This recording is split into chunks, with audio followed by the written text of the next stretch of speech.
नाजरीन आदाब। प्रोग्राम सरगर्मिया में हम आपका खैर मकदम करते हैं और आपके साथ मैं हूँ उस्मा जाफरी। इसमें हम आपको देश दुनिया बिलखुसूस जहान उर्दू की ताज़ा तरीन अदबी और सकाफती सरगर्मियों के अलावा तामीरी और तरक्याती मंसूबों और मुल्क कौम के लिहाज से अहम मौज़ूआत और मसाइल से रूबरू कराते हैं। सबसे पहले एक नजर सुर्खियों पर। जयपुर में सजी रक्स मौसीकी की महफिल, लोग हुए महजूज। कुरान की तालीमात के मौजू पर अलीगढ़ में मुनक्किद हुआ सेमिनार। देवा शरीफ में लगा वारिस पाक के आस्ताने पर कार्तिक मेला, उमड़ी भीड़। आगरा में मारूफ शायर गुलजार के नाम सजी शेर व सुखन की महफिल। सबसे पहले बात करते हैं गुलाबी नगरी जयपुर में सजी रक्स मौसीकी की एक प्रोग्राम में आगे बढ़ते हैं और बात करते हैं कुरान पाक की तालीमात को समझने के लिए की जा रही कोशिशों की। इस्लाम के उसूलों को समझने और उसकी राह पर चलने के बारे में बुनियादी बातें कुरान मजीद में ही बयां की गई हैं, लिहाजा जरूरी है कि इसकी तालीमात आम लोगों तक पहुंचे। इस सिलसिले में रियासत उत्तर प्रदेश के तारीखी शहर अलीगढ़ में एक बैनुल अक़वामी सेमिनार का इनेकाद किया गया, जिसमें कुरान पाक की तालीमात के मुख्तलिफ पहलुओं पर तफसील से तबादला ख्याल किया गया। पेश है हमारी ये रिपोर्ट।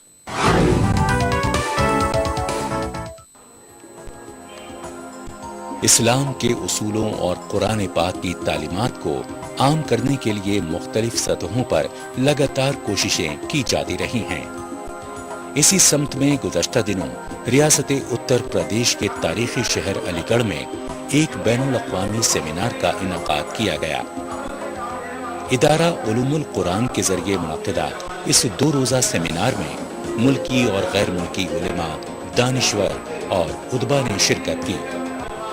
इसका मकसद कुरान पाक की तालीमात और इंसानी उसूलों के साथ इसके रिश्ते को आवाम तक पहुंचाना था। ये 7वां हमारा सेमिनार है जो हम स्टार्ट कर रहे हैं। इसका टॉपिक है रुजू इलल कुरान, कुरान बैक टू कुरान, कुरान की तरफ वापसी। यानी मुसलमान जिनका रिश्ता कुरान से टूट चुका है उसको फिर से किस तरह से उस्तवार किया जाए। इसलिए कि हम ये यकीन रखते हैं कि जब तक मुसलमान कुरान मजीद से न जुड़ जाएंगे, जब तक उसकी तालीमात से आगाही नहीं हासिल करेंगे, जब तक उसकी बताई हुई रहनुमाई के मुताबिक अपनी ज़िंदगी नहीं गुजारेंगे, तब तक दुनिया में उनको इज़्ज़त का मकाम नहीं हासिल हो सकता। इसी मकसद से उनको इस तरह मुतवज्जा करने के लिए कि कुरान से जुड़ना उनके लिए कितना अहम है, इसी मौजू पर हमने गुज़श्ता साल भी सेमिनार किया था और उस वक्त इसी मौजू पर, इसी उन्वान पर, और उस वक्त महसूस किया गया कि बात पूरी नहीं हो सकी है। अभी बहुत सी ऐसी बातें थीं जो तशना रह गई हैं, जिन पर गुफ्तगू करने की ज़रूरत थी। तो इस साल फिर उसी मौजू पर सेमिनार किया जा रहा है। कुरान मजीद में मजहबी रिवायात, अखलाकी फ़ज़ाइल और अमली क़वानीन का मजमुआ बहुत सी आयतों में बयां किया गया है। इसमें साफ तौर पर कहा गया है कि दीन का मतलब तरीक़ा ज़िंदगी है। इसकी तालीम है कि हर इंसान की जिंदगी का एक खास मकसद होना चाहिए और ये मकसद की फितरत हर हाल में इंसानियत की राह पर ही हो। सेमिनार में भी इस बात पर एक राय बनी कि कुरान पाक की नसीहतों और आज की इंसानी सोच में किसी भी तरह का कोई टकराव नहीं है। मेरा मकाला दरअसल इस उन्वान पर था या इस मौजू पर कि कुरान मजीद में और अक़ल में या रेशन में कोई फ़र्क, कोई टकराव नहीं है। कुरान मजीद की जितनी भी बातें हैं वो ऐसी हैं जो अक़ल को अपील करती हैं, और जब आदमी अक़ल का इस्तेमाल करता है तो लाज़मी तौर पर कुरान मजीद की तालीमात से, कुरान मजीद के बातों से, कुरान मजीद के दावों से वो लाज़मी तौर पर कन्विंस होता है।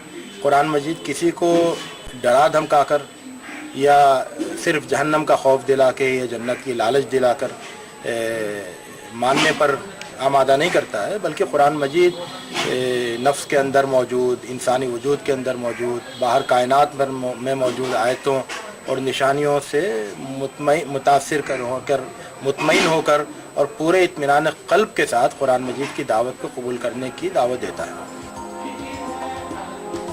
वाज़ेह रहे कि हर साल मुनक़्क़िद होने वाले इस सेमिनार की खास बात यह भी है कि इसमें शामिल किए जाने वाले मकाले पहले से तैयार कर लिए जाते हैं। اس کے پیچھے دلیل یہ ہے کہ مقالوں کے پہلے ہی سامنے آ جانے پر ان پر تفصیل سے غور و خوض کیا جا سکتا ہے۔ اس کے ساتھ ہی سیمینار کے دوران کتابوں کی ایک نمائش بھی لگائی جاتی ہے۔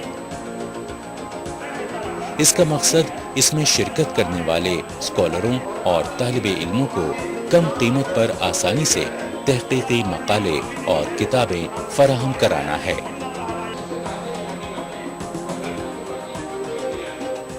یہ پچھلے کئی سال سے یہ پروگرام کرایا جاتا ہے۔ میں خاص طور سے اس پروگرام کے لیے ٹائم نکال کے آتا ہوں، کیونکہ ایک تو اس میں بہت سی کتابیں ایسی ہیں جو نالج کے لیے مل جاتی ہے اور ہاف ریٹ میں مل جاتی ہے، تو ایک تو کتاب کا فائدہ ہوتا ہے، دوسرے یہ لوگ قرآن جو ہے انسان مانوتا کے لیے ہے، تو قرآن جو ہے مانوتا کے لیے ہے، اس کے لیے عام آدمی کو اس سے بڑا فائدہ ہوتا ہے کہ قرآن کتاب لوگ سمجھتے ہیں صرف مسلمان کے لیے ہے، تو ایسی کوئی بات نہیں ہے۔ اس لیے ہم اس میں آتے ہیں اور قرآن کے بارے میں جانتے ہیں، کتاب خریدتے ہیں، کتاب ہاف ریٹ میں مل جاتا ہے، اور یہ سنڈے کو پروگرام ہوتا ہے، اس لیے ہم چھٹی رہتی ہے، اس لیے پوری فائدہ اٹھاتے ہیں چھٹی کا، اور ہر سال یہ 2-3 سال سے پروگرام چل رہا ہے، اور میں شکریہ ادا کروں گا ادارہ علوم القرآن کا کہ یہ ہر سال یہ اس ٹائپ کا پروگرام کرتے ہیں۔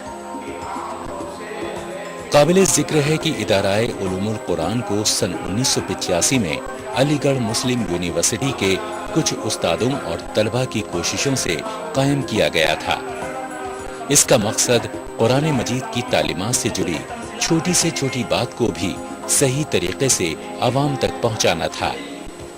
اس ادارے کو یہ درجہ بھی حاصل ہے کہ پہلی بار قرآن پاک پر ریسرچ کی ابتدا یہیں سے ہوئی۔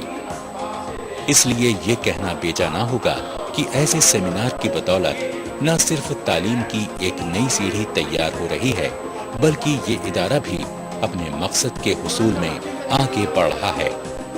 علی گڑھ سے دیویندر واشنے کے ساتھ نئی دلی سے نشانت کیتو کی رپورٹ۔ اور اب بات کرتے ہیں دیوا شریف میں لگنے والے میلے کی۔ ریاست